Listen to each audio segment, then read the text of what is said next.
So I'm going to do a series on modeling for 3D printing with Blender. But I thought before I got into modeling actual items, I just quickly introduce you to the interface and some of the common tools. There's a lot of stuff going on here. There's tons of buttons, dials, switches, and knobs, and most of them I just want you to ignore for the moment. There's just so much to absorb in Blender that if you tried to suck it all in 1 hour, your head would explode. So just take it in steps. And this is what you'll see more or less when you first download Blender and open it up. You'll get a default cube, you'll get a camera, and a light. And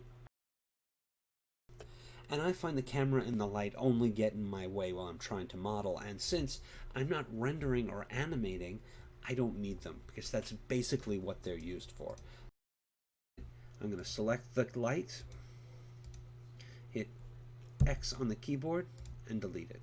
Select the camera, hit X on the keyboard, and delete that. And if you want them back, you can always add one of the 4 lights here and the camera here. I'm not really going to go into those because they have very little to do with modeling. So let's just get to it. Now we're in what's called object mode at the moment. If I click on the object, you can see over here we're in object mode. There's also edit mode, sculpt mode, vertex mode, weight mode, texture paint. The last 3 are really for animation and rendering. I'm not even going to touch them. Even sculpting is it's a modeling, but it's very in-depth. We're just going to stick to edit mode and object mode for the moment. Now in object mode you can do certain things. You hit G on the keyboard, you can move stuff around. You hit S for scale, you can scale the whole object. You can, if you hit SX, you can scale in the X direction. If you hit XZ, you can scale in the Z direction, and SY, you can scale in the Y direction. Right? Now if we hit Tab, we're going to go into the edit mode of this object. And you can see what this object is made of. These little points are vertices. You connect 2 vertices, you have an edge. You connect enough vertices and edges, you get a face. Right? That's a face right there. Objects are made up of vertices, edges, and faces. Now, if I switch to the Move tool, I can now move this face in any of the 3 directions. Right? But how do we turn this object into something we'd find useful? Well, here's one tool that will add geometry to this cube. It's called the Loop Cut tool. Now, depending upon how we approach the object with this tool is where it's going to make the loop cut. Right, so let's cut it there. And then you'll see this little dialog box here will appear. You can add to that cut, or you can remove it.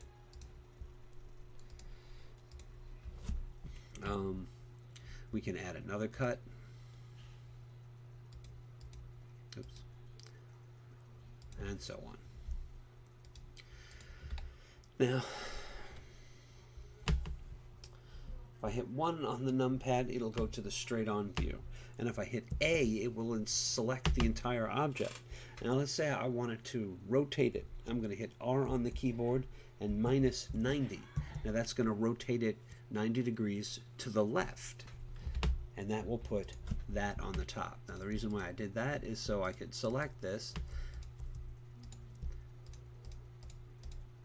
Right now I'm just selecting individual vertices by pressing Shift and left mouse button. Right, just clicking them, just left mouse buttoning will select vertices. Shift will allow you to add to that selection. Okay, now if I hit E on the keyboard, left click on the background, now I can pull this up. And now I've added geometry to this object. I can add more.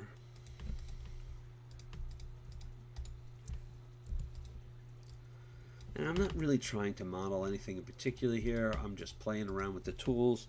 E on the keyboard, left click anywhere, and we're adding stuff to it. Now you can even, now if you go Shift, Alt, and you click on an edge, it will select an edge. Then I can hit E to extrude, left click on the background. Now if I hit scale, right, it'll do that. Then I hit E to extrude again. And now we got that, for whatever the heck that is. The idea here is just to show you around a little bit. Not really trying to model anything. We'll do that in the next video. Let's go back into object mode for a second. This is the 3D cursor, right?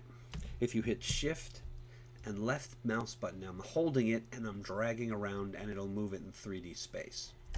You can put this on the surface of an object, and wherever this 3D cursor is, when you go into add mesh, these are your primitives, right?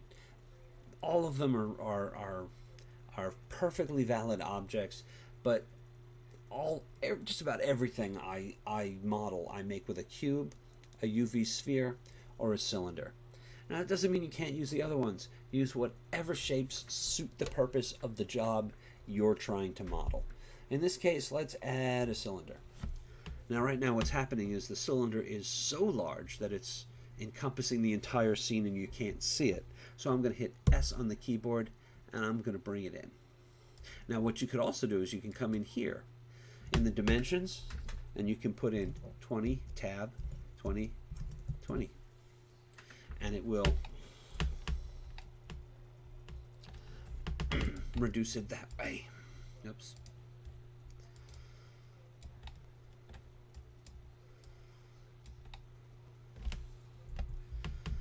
And these are just some simple, basic things to get used to with modeling. Now I can select that face, I can hit X, and then I can delete just that face. If I were to hit X and delete the vertices, it would delete the whole thing because it's deleting all of those vertices. It's deleting all of this plus the face. So these have nothing to connect to and all of that disappears. So we go X, delete the face. Now I hit A and then I hit E for extrude, left click on the background, then I hit S and I scale in. Right now if I hit 1 on the numpad, or I could hit 3, but I think I like 1 better because you won't see this part through it. And then we hit this button here. This is X-ray mode. Now I can see through the model, right? I can bring that up. Now if we click on the background, left click on the background to deselect. Now since we're in X-ray mode, it will select all of the vertices front and back. And then I can just move this down. Right now we've created, I don't know, a little cup. And this is just how you use primitives to start to create objects. Most things are made out of basic shapes. Cylinders, squares, spheres. You add these things together and you create objects. That's really the basics.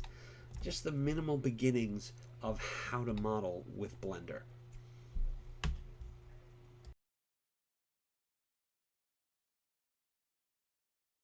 Okay, so just to show you that all the skills that I've taught you so far, and I've taught you almost nothing, is still very, very useful. I'm going to show you here a little speed model. I'm going to do the Flintstones car, sort of a low poly version of it, but still, you can still do a lot with these simple, basic shapes. This is going to be a little chunky, but it's still going to be the Flintstones car with just the few simple things that I've shown you so far.